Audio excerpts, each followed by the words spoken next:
Tay. Anak, salamat naman sa Diyos at nagising ka na rin.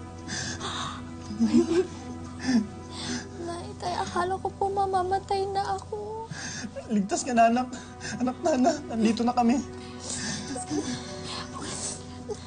Dahan-dahan lang, anak. Dahan-dahan.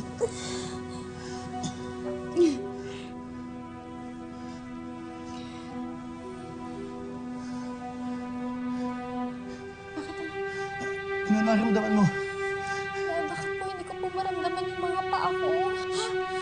Dali, tawagin mo yung doktor. Bakit hindi ko po magalaw yung mga paa ko?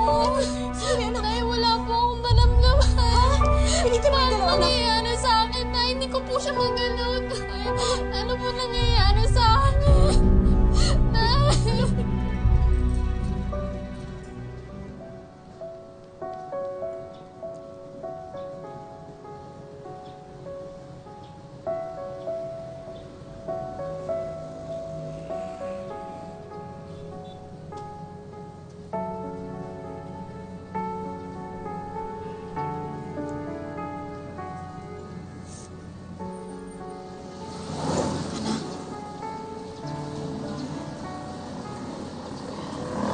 Anak, iniisip mo pa rin ba yung sinabi ng doktor?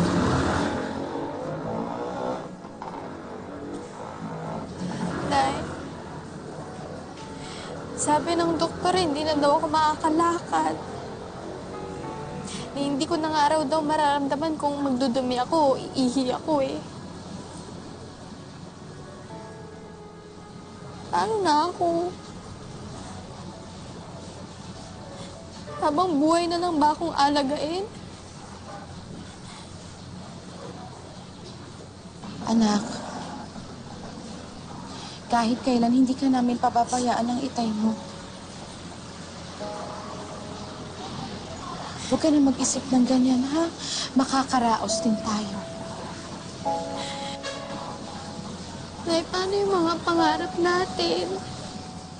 Paano ko naman kayo iahon sa kahirapan kung ganito ako?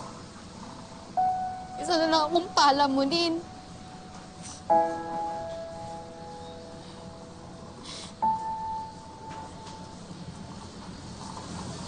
Anak, anak, huwag kang mag-isip ng ganyan. Nandyan pa naman ang itay mo. Andito pa naman ako. Magtutulong-tulong kami para makaraos tayo. Nay, ang hindi ko lang naman tanggap ay wala naman akong kasalanang ginawa eh.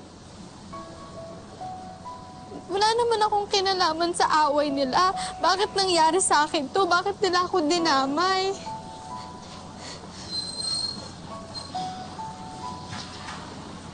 Anak,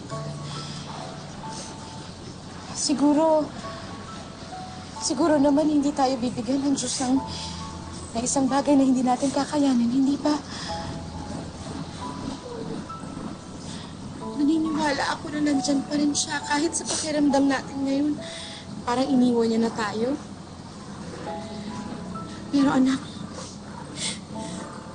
kami na itay mo, hindi ka namin iiwan. Nandito kami para sa'yo. Malalagpasan din natin ito.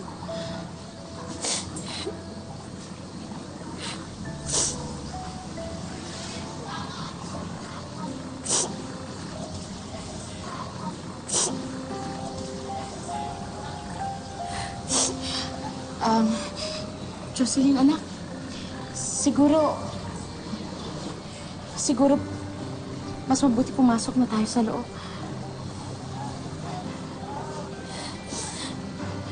Ay, nakakahiya naman ako. Hiyang-hiya na po ako sa inyo. Anak, huwag. Magpakatatag ka. Kapit ka lang. Malalampasan natin ito.